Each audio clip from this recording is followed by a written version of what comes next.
Halo, selamat malam semuanya. Ya, terima kasih sudah hadir dalam live Telegram ya menghadapi rilis NFP Agustus ya 1 September 2023. Di sini saya sedang siapkan kalender ekonomi untuk Amerika saja. Jadi teman-teman kalau mau supaya enteng loadingnya nanti ketika rilis, persiapkan kalender ekonomi Forex Factory ataupun dari investing atau dari MQL5-nya difilter untuk yang Amerika saja. Supaya lebih gampang saja sih, supaya lebih gampang, terus loadingnya juga nggak berat nanti, karena dia cuma ngambil data Amerika. Oke, saya coba share screen biar teman-teman bisa melihat. Oke, saya coba share screen untuk MT5-nya FBS ya. Nah, event ini live Telegram kita merupakan salah satu program dari edukasi broker FBS ya. Jadi buat teman-teman mungkin yang trading di luar FBS juga masih bisa mengikuti, tapi kita menyarankan untuk menggunakan. Oke, sebelum kita masuk ke materi atau sebelum kita melihat rilis NFP, saya akan sedikit bercerita mengenai data ekonomi Amerika saat ini. Ya, kalau kita lihat data ekonomi Amerika saat ini, datanya itu sekarang sedang bervariasi. Kalau bulan lalu terlihat jelas bahwa data ekonomi Amerika itu tangguh dalam artian tumbuhan PDB-nya bagus, terus data inflasinya juga menguat, data tenaga kerja juga masih ketat ya, Terus beberapa data manufaktur juga masih oke ya.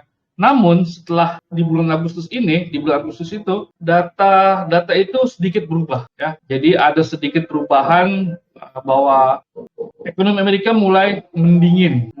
Terlihat dari data-data consumer spending ya. Terus ada juga data PDB-nya stagnan, tidak naik tapi sesuai perkiraan. Lalu manufacturing-nya yang paling penting, manufacturing PMI-nya itu kemarin buruk. Tapi buruknya juga cuma Amerika, tapi secara global data PMI manufaktur itu jelek banget ya. Amerika, terus zona Euro, Inggris juga semua juga buruk, termasuk dari Tiongkok atau Cina itu juga manufaktur PMI-nya jelek. Sehingga ada perubahan dari ekonomi tangguh waktu bulan lalu menjadi ekonomi yang mendingin.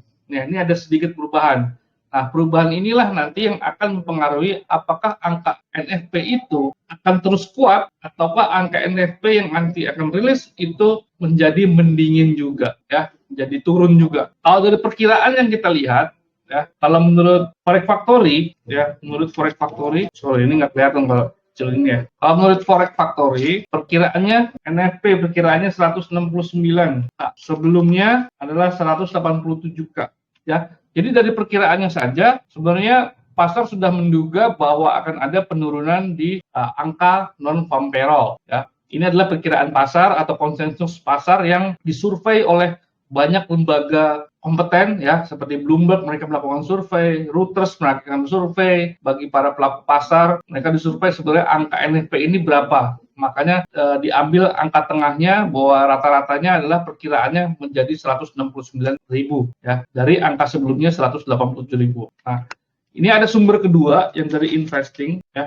Dari investing angka perkiraannya adalah 170 ya, 170.000 dan angka sebelumnya 187 juga ya. Jadi nggak jauh beda, yang di Forex Factory 169, investing 170. Jadi rata-rata mereka memperkirakan NFP akan turun tapi nggak terlalu signifikan. Dari 187 ke 170 itu nggak terlalu signifikan. Lalu kita lihat nanti skenarionya ya. Skenarionya biasanya kita buat skenario dua skenario. Yang pertama adalah ketika sesuai perkiraan ya. Lalu skenario yang kedua di bawah perkiraan, lalu yang ketiga di atas perkiraan. Nanti diharapkan dengan adanya skenario ini kita bisa ambil keputusan dengan cepat apakah nanti dolar itu akan menguat atau melemah. Ya tentu saja kita nggak perlu cepet-cepetan sama pasar ya. Jadi nanti teman-teman bisa pantau pergerakan candle-nya, nanti saya bacakan hasil dari rilisnya ya, lalu nanti juga apakah nanti kita ambil skenario 1 atau skenario 2 atau skenario 3 ya. Oke, ini skenario 1, skenario 2, skenario 3 nanti kita simpen dulu ya. Sekarang kita masuk dulu ke kondisi pasar saat ini ya. Kondisi pasar saat ini seperti apa? Kita lihat yang paling utama biasanya kita akan lihat emas dulu. Itu yang paling sering kita perhatikan ya. Pergerakan emas saat ini kok H2 ya? Oh ya, ini H2. Ini grafik H2 ya teman-teman. Ini adalah grafik H2 di mana emas saat ini sedang melakukan rebound. Dan reboundnya lagi menguji level resisten. Ini berarti ini area-area yang sedang diuji oleh market ya. Kalau kita mau bikin objek di sini, maka ini masih adalah area-area yang masih aman untuk melakukan sell.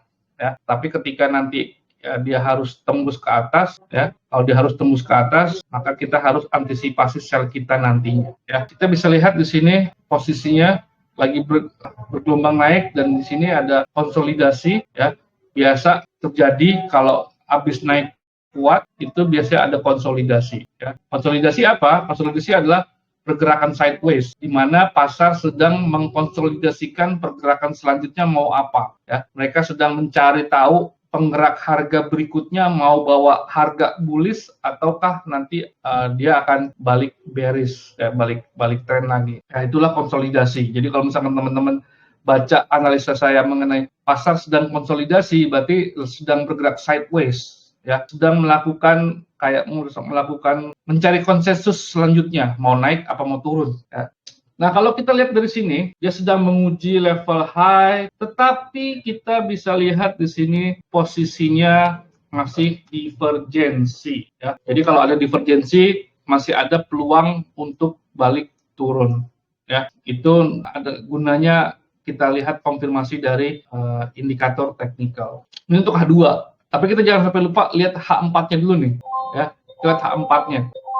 H4-nya di sini divergensi juga. Kalau misalkan teman-teman lihat di sini dia tidak membuat high baru, ya, tidak membuat high baru. Dia walaupun harga ini sedang berada di kisaran tinggi, dia tes terus level tingginya, tapi indikator teknikal tidak melakukan level tinggi yang lebih tinggi, ya, higher high. Dia ngalah lower high.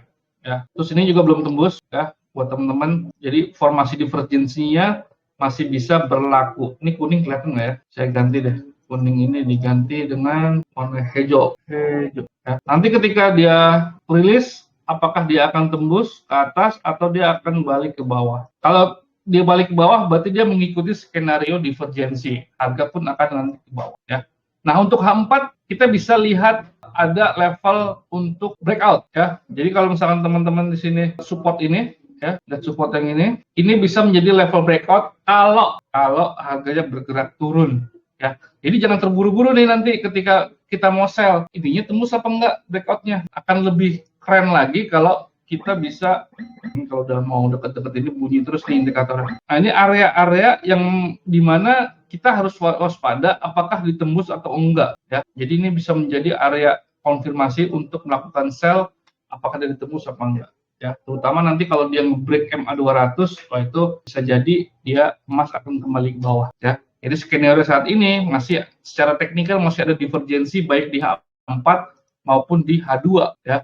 Mari kita lihat H1-nya berarti. Jadi emas tadi secara teknikal turun lah ya, karena ada divergensi, terus juga kalau resistennya ini tidak tembus, area resisten tidak tembus, dia akan balik lagi ke bawah. Oke, sekarang kita lihat H1-nya. Nanti H1-nya juga masih sama dengan pembacaan H2 ya, time frame 2 jam, sama dia masih menguji area resisten ini. Kalau dia tembus, dia akan lanjut ke atas, kalau tidak, dia akan balik ke bawah. Oke, untuk sementara emas masih bearish secara teknikal. Kita belum tahu nanti hasilnya apa. Masih ada 10 menit. Selain emas mau apa nih, teman-teman? Yang sekarang lagi teman-teman trading, posisinya ada di dalam pasar, tunjuk tangan, silahkan. Kalau bisa tunjuk tangan, saya buka ininya. Oke, nggak ada tunjuk tangan, kita lanjut. Kita balik, ini udah tinggal 10 menit, kita balik ke skenario ya. Kita balik ke skenario. Skenario 1, sesuai perkiraan.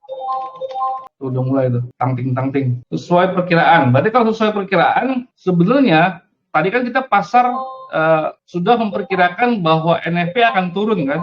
NFP turun artinya dari angka 187 menjadi angka 170.000, tapi tidak signifikan turunnya ya. 187 ke 170 mah kecil ya. Maka karena ini sesuai perkiraan, maka ada kemungkinan dolarnya akan melemah. Karena saat ini memang dolar sedang melemah, ya, sedikit menguat karena ada harapan surprise dari angka NFP. Tapi kalau tidak ada surprise di angka NFP, dolar akan kembali melemah. Karena apa? Karena nanti ada harapan kalau pasar tenaga kerjanya itu melemah, ada harapan Fed berhenti melakukan kenaikan, berhenti melakukan siklus pengetatan, ya, siklus aja lah, ya. Itu kalau sesuai perkiraan, ya. Dolar melemah berarti mata uang yang lain apa? Menguat. Emas juga nanti akan menguat, dan skenario bearish divergence-nya akan gagal dan akan terus menguat, ya. Lalu berikutnya adalah jika skenario 2 di bawah perkiraan. Nah, kalau di bawah perkiraan seperti ini hampir sama dengan analisa seperti sesuai perkiraan, karena memang diharapkan pasar sudah menghitung bahwa NFP akan turun, tapi harapannya adalah tidak turun signifikan. Tetapi kalau dia turunnya signifikan di bawah perkiraan, ya, di bawah perkiraan 170 tadi, maka dolar akan melemah signifikan, ya. Jangan heran nanti kalau malam ini emas sentuh angka 2000, karena memang targetnya emas adalah sentuh 2000 untuk bisa positif. Dolar melemah signifikan karena memang tadi harapan Fed juga akan berhenti melakukan siklus pengetatannya, kenaikan suku bunganya, yang memang FOMC September sudah diantisipasi bahwa tidak akan ada kenaikan suku bunga, tapi nanti akan beralih kenaikan suku bunganya nanti di bulan November. Tetap Fed akan memperhatikan data, ya. Kalau datanya jelek semua, inflasinya melemah nanti bulan minggu depan, maka Fed tidak lagi akan menaikkan suku bunga. Pokoknya puncaknya adalah di angka sekarang, ya. Lalu yang ketiga, ini surprise kalau di atas perkiraan. Nah, ini kejutan buat pasar kalau angkanya berada di atas perkiraan, di atas 170 berarti, ya. Bahkan kalau angkanya di atas 187 di angka sebelumnya, itu bagus banget buat dolar. Maka ini ada skenario lagi kalau di atas 170K, tetapi di bawah, tapi kurang dari 187K, ya. Nah, kalau ini dolar akan menguat, tapi nggak akan sesignifikan kalau angkanya itu di atas 187K. Ini akan buat dolar menguat signifikan, ya. Jadi 3 skenario ini nanti kita pegang. Teman-teman perhatikan mata uangnya, ya. Mungkin kalau teman-teman suka emas, berarti ya perhatikan fokus ke emas. Kalau yang ada posisi di euro, silahkan perhatikan euro. Posisi di sterling, perhatikan di sterling. Saya akan bacakan nanti angka realnya kalau sudah keluar secepat mungkin, ya. Terkadang hal-hal seperti itu terkendala oleh internet, dan dari sananya juga loadingnya lama, karena bisa dianggap secara global mereka akan memperhatikan data yang sama, mungkin di website yang sama, ya. Entah mereka melihatnya di Forex Factory, entah mereka di investing. Banyak website-website yang memberikan angka-angka seperti ini, ya. Kayak ini udah dicatat, ya, karena ini nanti kalau saya ini hapus nih, silakan catat, ya. Jadi kenapa saya bilang kalau sesuai perkiraan dolar akan melemah? Karena pasar sudah memperkirakan angkanya turun, NFP. Tinggal 5 menit, udah mulai bunyi aja nih. Jadi NFP sudah diperkirakan angkanya akan turun, gitu, ya. Jadi penguatan dolar yang terjadi sekarang, atau pelemahan dolar, fluktuasi dolar saat yang terjadi sekarang, itu hanya penyesuaian. Investor nanti akan siap untuk masukin posisi besar ketika rilis data. Oke, ya. Ini bisa di-save nggak ya? Screenshot. Oke, screenshot apa ya? Oke, ini saya screenshot. Ini saya hapus. Kita lihat pergerakannya. Tinggal 3 menit. Ya, tinggal 3 menit. Seperti saya harus sedikit ingatkan, ketika data-data penting seperti ini nanti akan ada spread melebar, jadi jangan kaget, jangan overload, jangan overthinking juga, ya. Mungkin saking yakinnya, wah ini analisnya Pak Aris langsung diikutin gitu, terus langsung masuk lot gede, jangan, ya. Jadi kita juga harus mempersiapkan jika ada sesuatu yang tidak sesuai dengan keinginan kita, ya, posisi kita. Jadi semua harus diperhitungkan. Itu juga teman-teman mestinya juga saat ini sudah mulai mempersiapkan equity-nya supaya jangan sampai terjadi kayak waktu live CPI minggu lalu, ya. Live CPI minggu lalu itu ada yang pasang posisi, terus karena spread melebar akhirnya terkena stop loss, entah gimana ya, terkena stop loss, ya itu di luar kuasa analis ya, kita nggak ngerti soal gitu. Tapi kita hanya bisa mengingatkan data-data seperti ini ada kemungkinan spread melebar ya, ada kemungkinan spread melebar, terus ada kemungkinan juga kalau requote saya nggak tahu ya, kayaknya si FBS sudah nggak ada requote ya, mudah-mudahan nggak ada requote karena F6T5 itu sangat minim requote. Terus kalau ini ada sedikit Pak Hadi, siapa tahu nih Pak Hadi yang waktu kemarin mengatakan bahwa MT4 H4 di MT5 sama H4 di MT4 itu punya level penutupan berbeda. Memang saya cek ternyata di MT4 pembukaannya itu jam satu jam setelah penutupan Amerika gitu. Jadi nggak langsung jalan ya. Dia tutup 1 jam dulu, baru dia mulai lagi. Makanya dia mulainya tuh bukan di jam 00, tapi di jam 01. Ya. Saya udah konfirmasi ke di link HQ, seperti itu penjelasannya. Memang untuk emas MT4 seperti itu. Ya. Dan itu juga umum dilakukan oleh broker-broker lain. Jadi, tapi saran saya kalau teman-teman mau analisa, lakukan yang pakai jam 00. Awalnya jam 00. Ada pertanyaan sebelum tinggal 1 menit? Nah, kan langsung. Bentar ya, saya refresh. Ini apapun demo aja. Dia toeng-toeng nih. Oke, non-farm payroll berada di angka 187.000 di atas perkiraan. Nah, berarti pakai skenario mana tadi ini ya? 100 di atas perkiraan berarti. Nah, di atas perkiraan ya. Ini bener nggak 187 nih? 187, iya 187. Oh, sesuai angka sebelumnya ya. Oke, dolarnya harusnya menguat ya. Tunggu, kita lihat. Oh, tingkat penganggurannya buruk sekali. 3,8% ya. Tadi kita nggak bahas tingkat pengangguran. Tingkat pengangguran buruk banget dari 3,5% jadi 3,8%. Ini 3,8% ini angkanya sangat buruk karena udah lama nih angka 3,8 ini jarang muncul. Biasanya cuma sampai di 3,6 sampai 3,7 ya. Jadi dolarnya melemah ini gara-gara tingkat penganggurannya buruk ya. Tingkat penganggurannya 3,8 dan NFP-nya biasa aja tapi di atas perkiraan nih di 187. Dan average hourly earning-nya juga mengecil. Berarti analisanya adalah tenaga kerja itu mulai mendingin. Nah, ini bahaya. Tenaga kerja mulai mendingin, makanya ada harapan Fed akan berhenti melakukan kenaikan suku bunga. Ya, jadi ini dolarnya melemah. Ya, tadi kita cuma ngomongin NFP, ternyata kelewat ada tingkat pengangguran dan tingkat gaji yang dua-duanya buruk banget. Ya, jadi skenario ini gagal karena kita tidak memperhatikan tingkat pengangguran ini ya. Tapi tetap nanti NFP ini akan menjadi pertimbangan ya. Sehingga pengelemahan dolarnya saya pikir tidak akan sesignifikan kalau NFP-nya di atas 187 ya. Kok NFP-nya juga direvisi ke bawah loh. NFP-nya direvisi ke bawah jadi 187 menjadi 157. Ya, ini walaupun dolarnya melemah, dia akan tidak sesignifikan pelemahan. Ini karena datanya mix ya. Jadi teman-teman bisa mix nih.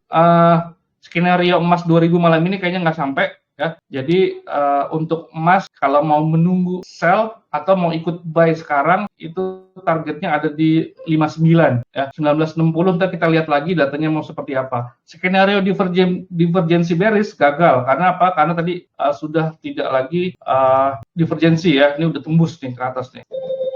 H4 juga sudah tembus divergensinya, jadi divergensinya ini gagal, sudah bukan lagi divergensi ya, jadi skenario divergensinya gagal. Nah, kita sekarang gimana untuk dapat untung malam ini ya? Skenario saya ini pivot R2-nya ada 1950. Oke, target kedua adalah di R2, di R3 yaitu 1959 ya. Jadi 1960 ada kemungkinan dia akan sentuh malam ini. Kalau teman-teman punya, saya sarankan untuk buy ya. Tapi kalau dia jatuh ke bawah angka resisten ini di 46 itu harus diantisipasi ya. Jadi buy di 50 atau 48, nanti kalau ada muncul 48 bisa buy dengan antisipasi kalau dia jatuh ke bawah 46 harus siap-siap untuk cut loss. Tapi SL-nya saya sarankan ada di angka 41 ya. SL-nya saya sarankan ada di 41 ya. Buy 50 atau 48 ya areanya. TP-nya saya sarankan 55 sampai 60-an ya. Ini 60 ini R3 ya, R3. SL-nya 50 bisa tempatkan di 1941. Tapi kalau mau menunggu turun, teman-teman bisa sell stop di 1946 ya. Jadi kalau break 46 di sell aja, targetnya nggak usah jauh-jauh karena ini datanya mix juga nggak akan jauh. 46 dia 42 sampai 1940 nih ya, kita lihat dulu. 46 targetnya nggak jauh juga sih, 41 sih ya, targetnya 41 ya, benar berarti. Nah ini SL-nya ada di 19, nggak usah jauh-jauh lah, cukup ya, hilang. Oke, ada pertanyaan? Boleh silakan angkat tangannya atau mau bicara silakan, tunjuk tangan dulu. Mungkin kalau selain emas kita lihat ini lah ya, kita lihat sterling. Oh ya, euro aja deh, karena euro adalah kemarin melemahnya cukup tajam. Nah ini kalau mau rebound kemungkinan juga ini udah hampir setengahnya nih reboundnya. Kalau kita nggak dapat 50%-nya berarti udah sentuh 50%, nggak dapat kita. Oke teman-teman, ada yang mau bicara? Silakan, kalau ada yang mau bicara boleh. Jadi pasar ini cukup memperhatikan, bukan pasar, Fed cukup memperhatikan data pasar tenaga kerja. Ya, NFP itu adalah tidak menyentuh langsung konsumen, tetapi kalau tingkat pengangguran itu langsung menyentuh konsumen, dan tingkat gaji juga menyentuh konsumen. Menyentuh konsumen itu maksudnya gimana? Semakin tinggi kita bisa paham bahwa semakin tinggi pengangguran, maka kita bisa paham banyak orang menganggur, individu menganggur. Tapi kalau NFP itu sudah merupakan satu perhitungan komprehensif, jadi dia tidak menyentuh ke individu langsung. Ya. Jadi yang menjadi penting ketika pasar tenaga kerja itu menjadi ukuran Fed, yaitu yang menyentuh ke konsumen langsung, ke individu langsung. Ya, kayak tingkat gaji rata-rata itu juga menyentuh langsung ke si individu warga Amerika. Tingkat pengangguran juga menyentuh langsung. Ini kenapa tingkat penganggurannya naik? Sebenarnya sudah ada tanda-tanda ketika opening jobs kemarin juga sudah mulai melemah. Terus ada data-data tenaga kerja yang sebelum private itu juga melemah juga. ADP non-farm payroll, ya ADP NFP itu juga melemah. Pak Kontesa, oke sebentar, saya baru lihat. Silakan Pak, tinggal buka mic-nya Pak. Pak Kontesa silakan. Tadi udah tunjuk tangan. Ibu kali ini, Ibu Kontesa, silakan dibuka mic-nya. Ya silakan Bu. Tadi udah benar, tinggal dibuka mic.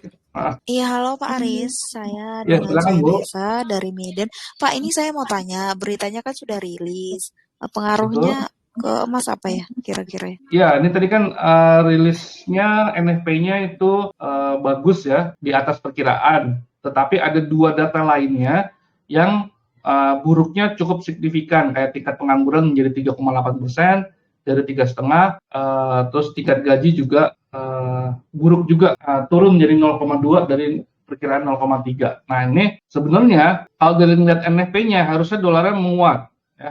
Tetapi pasar melihat dua data yang tadi selain NFP itu menjadi beban bagi Fed untuk terus menaikkan suku bunga. Ya. Jadi yang tergambar di pasar saat ini, kayaknya Fed udah nggak mau deh naikin suku bunga karena pasar tenaga kerjanya sudah mendingin nih. Udah kelihatan tingkat penganggurannya naik cukup signifikan, terus tingkat penggajiannya juga buruk. Nah, jadi harapan di pasar yang tadinya ada kenaikan di bulan November, kemungkinan ini nanti akan berkurang nih Bu. Harapan kenaikan suku bunga. Nah, efeknya apa? Ketika harapan kenaikan suku bunganya meningkat, kalau pasar melihat Fed akan naikin suku bunga, berarti dolar akan menguat. Tetapi kalau Fed tidak lagi akan menaikkan suku bunga, maka dolar akan melemah. Nah, inilah yang dilihat pasar saat ini, melihat bahwa dolar akan melemah karena Fed tidak lagi, kemungkinan besar tidak lagi akan menaikkan suku bunganya tahun ini. Ya, padahal komitmen Fed sebelumnya di acaranya Jackson Hole kemarin, simposium Jackson Hole, dia mengatakan masih ada satu kali kenaikan, tapi dia tidak sebutkan kapan kenaikannya. Ya, jadi untuk belum FOMC September nanti memang sudah diantisipasi tidak akan kenaikan suku bunga, maka dolar nanti akan melemah. Dengan data sekarang yang masuk, ada kemungkinan peluang kenaikan suku bunga di bulan November itu juga akan melemah lagi, tidak lagi akan ada kenaikan. Ya. Jadi ntar untuk saat ini pasar mengantisipasi seperti itu, pelemahan dolar gitu Bu. Nah, jadi pengaruhnya ini dolar akan melemah tetapi tidak akan sesignifikan kalau tadi NFP-nya tidak bagus. Kalau NFP-nya tadi ya tidak bagus. Sekarang kan bagus NFP-nya. Jadi akan sedikit mix bervariasi menahan penurunan dolar gitu Bu. Jadi emas ada kemungkinan menguat dulu tapi skenario sampai di 2000 malam ini nggak jadi. Gitu Bu Contessa. Nah, pengaruh untuk Euro USD kira-kira apa ya, Pak? Kalau boleh tahu. Euro Iya, USD ya. betul sekali. Untuk Euro USD ini sedikit semua untuk data ini semua akan berfokus pada dolar. Ya, dolar saat ini melemah. Nah, berarti ada kemungkinan euro akan menguat. Tetapi karena data inflasi zona euro kemarin jelek dan dia jatuh signifikan lebih banyak dibandingkan mata uang yang lainnya, sebenarnya euro itu lagi tidak bagus-bagus banget. Ya. Jadi kalaupun ada kenaikan bareng-bareng, euro ini bakal ketinggalan naik ya, nggak terlalu ngikutin yang lain gitu. Kalaupun turun, justru dia nanti akan turunnya lebih signifikan karena orang akan banyak keluar dari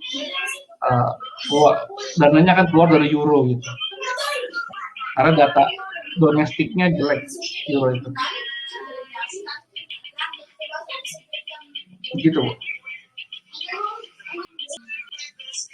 Kita bisa lihat emas saat ini di angka 48 ya. Jadi ada kemungkinan dia akan berbalik ya. Skenario tadi tetap sell stopnya di 46 ya. Jadi kalau teman-teman mau ambil buy, kemungkinan bisa di hedging di 46 atau nunggu stop loss di 41 ya. Karena kemungkinan sih malam ini dia akan positif ya, Mas.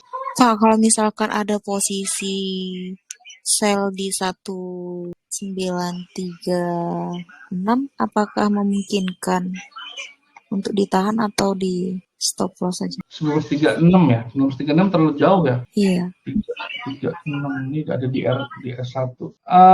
Lebih baik kalau Ibu bisa hedging, misalkan tadi punya sell, ya kita buy dulu untuk antisipasi ya, atau nanti Ibu mau menunggu buy-nya menunggu di 46 atau di bawah 46 boleh-boleh aja. Tapi jangan menunggu harga nyamperin ke 36 gitu. Saran saya sih diantisipasi dengan hedging ya. Karena ini malam ini sih belum tentu ke 36 nih. Karena reaksi awal tadi aja sudah menunjukkan bahwa dolarnya melemah. Itu saran saya sih, Bu. Terus minggu depan ini nanti ya ada data CPI kalau nggak salah. Oh, bukan minggu depan. Minggu depannya lagi, 2 minggu lagi berarti. 2 minggu lagi nanti akan ada data CPI, lalu akan diikuti dengan FOMC. Jadi FOMC bulan September itu masih akan dipengaruhi data CPI bulan Agustus dan data PPI bulan Agustus ya. Jadi akan sangat berpengaruh nanti data ini. Ibu tadi ada yang Ibu Ringkel, dari mana? Bu Ganesha sudah terjawab ya. Tadi tunjuk tangan Ibu Ringkel. Kemana Ibu Ringkel? Nah, jadi, oke silakan, ada yang mau tanyakan lagi? Boleh. Tadi penurunan emas sampai di, nggak bisa kelihatan, 15 menit.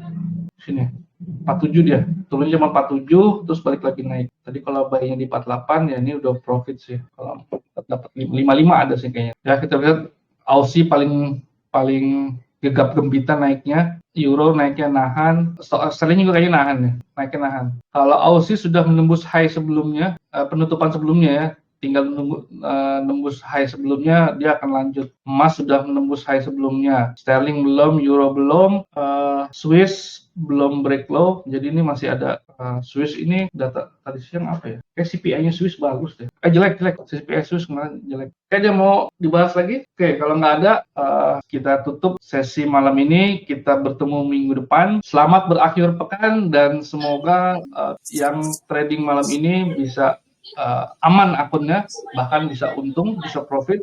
Lalu ya selamat dan bisa berakhir pekan dengan tenang. Terima kasih.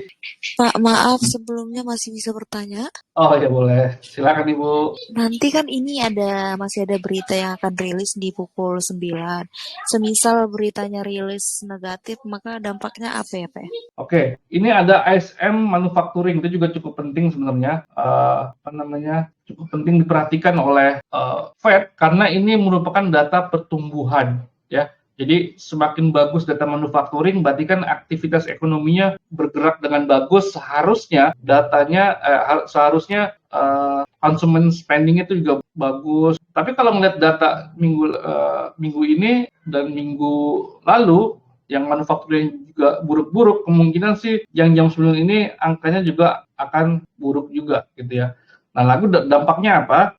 Pokoknya kalau data manufakturnya jelek, itu dolar akan melemah. Kalau data manufakturnya bagus, dolarnya akan menguat gitu ya. Jadi kalau misalkan ini ASM manufakturnya lebih buruk atau lebih lemah dari perkiraan, maka lebih memberikan konfirmasi bahwa ekonomi Amerika bisa mendingin.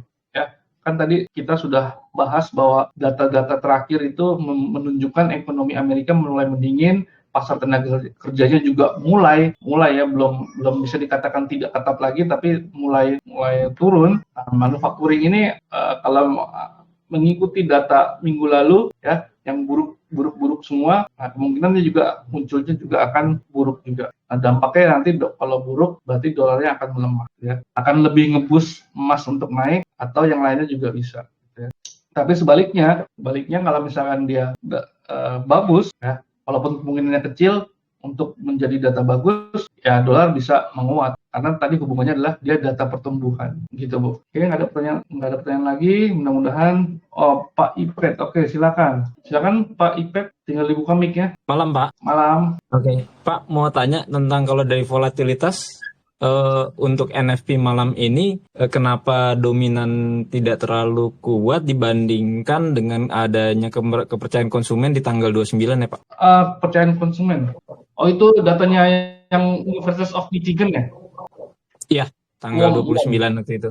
Jadi kalau tergantung isu yang sedang beredar di pasar, ya. Kalau misalkan kan tadi saya bilang bahwa ada data-data yang menyentuh konsumen langsung, ada data-data yang tidak menyentuh individu konsumen langsung gitu ya. Nah, biasanya kalau yang menyentuh konsumen langsung, dia menjadi indikator leading untuk data-data ekonomi berikutnya. Jadi data konsumen yang tadi Bapak sebutkan itu menyentuh langsung kan. Jadi baik buruknya si konsumen bisa berpengaruh kepada nanti ada retail sales, ada apa lagi tuh, consumer spending, terus macam-macam ya. Jadi kalau data yang menyentuh langsung ke konsumen memang tergantung isunya. Isu saat ini memang sedang melihat ke situ. Makanya dia volatilitasnya cukup besar ya. Karena Fed memang lagi sedang berhati-hati jangan sampai ketika dia menaikkan suku bunga, ekonomi Amerika itu turunnya tajam. Dia pengennya turunnya landingnya soft landing ya ekonominya. Nah, untuk bisa soft landing ini, dia harus mempertahankan si konsumen ini. Konsumen itu maksudnya warga Amerika ya. Warga Amerika ini jangan sampai mereka terpuruk hanya karena dia tidak bisa melakukan apapun, tidak ada aktivitas bisnis, tidak ada belanja konsumen lagi, penjualan retail jadi buruk. Nah, itu jangan sampai itu terjadi. Makanya kalau misalkan ditanya kenapa volatilitasnya lebih tinggi, yaitu karena mungkin isunya di minggu itu sedang melihat data-data konsumen gitu ya. Nah, untuk saat ini data konsumen itu kemarin sudah bagus, sudah rilis, data manufaktur juga sudah rilis. NFP saat ini ada 3 serangkai nih. Jadi kalau jangan sampai lupa kalau Jumat pertama itu ada 3 serangkai data ini, di mana ada NFP, ada tingkat pengangguran, ada penggajian. Ya, tingkat pengangguran dan penggajian itu menyentuh langsung si konsumen. Kalau si data NFP itu masih melewati banyak perhitungan yang tidak menyentuh langsung ke konsumen. Ya, misalkan tingkat pengangguran naik, berarti kita bisa tahu warga Amerika banyak yang nganggur. Ya, jadi menjadi banyak yang menganggur. Ya, toh angkanya signifikan sekali. Lalu yang dua, gaji. Nah, ini gaji ini memang diukur rata-rata si pekerja di Amerika itu dapat gajinya berapa sih, naik apa turun gitu per jamnya ya. Jadi itu juga menyentuh langsung ke konsumen. Jadi saat ini isunya adalah itu ya, pasar tenaga kerja. Mungkin minggu lalu itu adalah isunya sedang memperhatikan data-data konsumen. Itu Pak. Oh ya, oke, terima kasih Pak. Ya, sama-sama Pak. Pak Putu, silakan Pak. Dibuka mic-nya Pak. Pak Putu boleh? Oh, Pak Ipet boleh, silakan. Boleh Pak, silakan. Ya, terima kasih Pak tadi penjelasan tentang konsumen tadi. Oh ya. Iya, sinyalnya putus. Pak Putu tinggal buka itunya, mic-nya. Oke, silakan. Ya, selamat malam Mas Aris. Ini saya baru bergabung ini. Saya cuma mau tanya, ini program trading bareng ini setiap minggu diadakan Pak, apa setiap bulan Pak? Tergantung data sih. Kalau setiap minggunya saya merencanakan. kalau setiap minggunya saya merencanakan edukasi seperti membaca candle dan segala macam ya. Oh Itu iya. saya rencanakan seperti itu. Tapi kalau misalkan mau trading bareng ya tergantung datanya sih. Kalau data-data yang penting, ini juga kemarin permintaan dari Pak siapa kemarin? Pak Dira, Pak Dika. Nah, itu juga saya mencoba untuk mengakomodasi. Tapi kalau misalkan Pak, emang kita butuh untuk trading bareng seperti ini, ya ntar kita jadwalin seminggu sekali atau 2 minggu sekali. Karena Oh iya. kalau datanya nggak signifikan, kayaknya anyep Pak ntar. Oh iya betul sekali Pak. Ya kan, Oh ntar berarti mau ngomong apa kan? oke. Berarti minimal setiap bulan NFP pasti ada Pak ya, Ya NFP saya usahakan ada, usahakan. gitu ya. Karena Terus terkait dengan outlook. ya CPI 2 minggu lagi itu kemungkinan saya siapkan nanti. Iya ya oke saya pasti mengikutinya. Karena saya cenderung ke apa namanya tahu outlooknya itu loh luar biasa. Ini edukasinya juga mantap sekali Pak. Padahal saya sudah lama sekali ini saya trading di FBS ini Japan baru ada panggilan masuk gitu untuk suruh Iya, iya, bergabung gitu ya. iya, iya. Oke lah. Memang kita rencanakan seperti Ya. itu Pak. Edukasinya akan kita galakkan lagi. Oke lah, oke. Jadi demikian dulu Bapak Aris, terima kasih Ya, informasinya terima teman-teman kasih Pak semua. Putu. Ya, terima Oke, kasih sampai atas jumpa lagi pada pertemuan ya, berikutnya. ya Selamat terima kasih Pak malam. Putu. Selamat malam. Waduh, ini nggak ada namanya. Pak Ringkel tadi udah. Silakan Pak Ringkel. Ini yang smiling siapa yang ini. Tes, Satu-satu dulu tes. ya, Pak Ringkel dulu. Oke, silakan Pak Ringkel. Ya, makasih. Apakah FGS Indonesia itu punya offline meeting atau gimana? Offline meeting nggak ada Pak. Offline education? Oh, belum ya? Belum ada rencana juga. Oh, belum ada rencana. Ya, Tetap makasih, lewat Mas. lewat live Telegram gini aja. Oke, makasih. Ya, sama-sama Pak. Pak Smile. Tuh, ini nggak ada namanya nih. Silakan Pak Smiley. Pak Smiley dibuka mic-nya. Pak Smiley. Halo, salam. Oke, silakan Pak. Dari Adi di Madiun, Pak. Pak Adi, oke. Ya, mau tanya untuk di Madiun, apakah ada ini perkumpulan atau grupnya? Aduh, saya belum tidak bisa mendeteksi itu deh. Jadi hanya di Telegram saja ya, Pak ya? Iya, jadi kita belum ada pertemuan offline, jadi kita hanya lakukan pertemuan online seperti ini. Oke, terima kasih, Pak. Iya, sama-sama. Pak Yoyong, silakan Pak. Pak Yoyong, boleh dibuka mic dulu Pak. Masih mute itu. Pak Yoyong, boleh. Mic-nya ada gambar mic yang masih coret, itu diklik Pak. Oke, Pak Acil dulu ya, Pak Acil. Silakan Pak Acil. Halo, malam Mas. Selamat malam Pak. Mau tanya Mas, ini kan perkiraan gold dan USD itu untuk kedepannya apakah bearish atau bullish? Kalau diperhatikan dari technical sih masih terus naik terus gitu ya. Kalau kita lihat dari candle-nya gitu. Dan yang kedua gini Mas Aris, utamanya itu news atau technical ya sebenarnya kalau dalam di instrumen gold ini. Oke, yang pertama saya jawab bahwa emas saat ini ya kita bisa lihat memang dia sedang rebound untuk ini daily ya, dia sedang rebound untuk kembali positif ya. Bahwa kemarin berada di bawah 1900 itu emas dalam kondisi negatif ya. Jadi ada potensi untuk jatuh terus. Tapi sekarang sudah kembali nih ke atas 1900, bahkan dia mencapai pertengahan antara 1900 dan angka 2000. Berarti dia sentimennya positif ya. Jadi kekuatannya dominasi bullishnya, sentimen bullishnya mendominasi. Jadi untuk melihat the candle memang secara teknikal dia seharusnya mulai seperti ini ya. Dia akan mencoba untuk kembali ke sini ya. Kalau misalkan ini namanya rounding, berarti dia target inilah yang pertama kali dia harus sentuh ya. Memang secara candle grafik teknikal harian seperti ini. Tapi juga jangan lupa bahwa di sini dia sudah membuat lower low ya. Lower low itu bisa berakibat menjadi tren turun. Di sini juga lower high ya. Kalau dia gagal mencapai ini, menembus area ini ya, gagal menembus area ini berarti lower high lower low dia bisa balik lagi ke bawah ya. Jadi dia ada beberapa skenario kalau kita melihat saat ini, ada ini low, ini high ya. Ini juga nanti akan bikin high, entah mau sampai mana high-nya.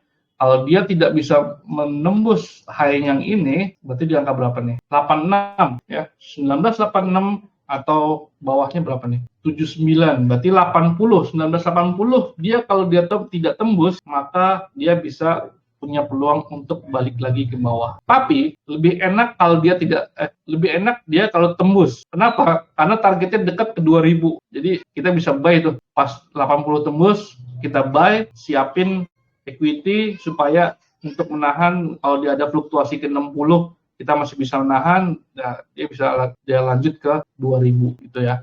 Berarti skenario lower high itu gagal. Jadi skenario tren turunnya gagal. Nah, secara fundamental seperti tadi saya bilang, saat ini pasar sedang mengantisipasi Fed tidak lagi naikin suku bunga. Ya, ketika Fed tidak naikin suku bunga, maka dolar melemah. Jadi September besok itu tidak ada kenaikan suku bunga. Ya, karena apa? Karena data-data saat ini cukup beragam dan mendukung agar Fed tidak menaikkan suku bunga. Ya, tapi jangan lupa 2 minggu lagi ada data yang lebih penting yaitu data inflasi. Ya, data inflasi itu nanti akan menjadi penentu karena memang yang dikendalikan oleh Fed dalam melakukan kenaikan suku bunga adalah inflasi. Ya, dia harus kendalikan tuh inflasi nggak boleh naik lagi atau tidak terkendali. Dia pengennya inflasi turun ke 2%, ya, turun ke 2%. Walaupun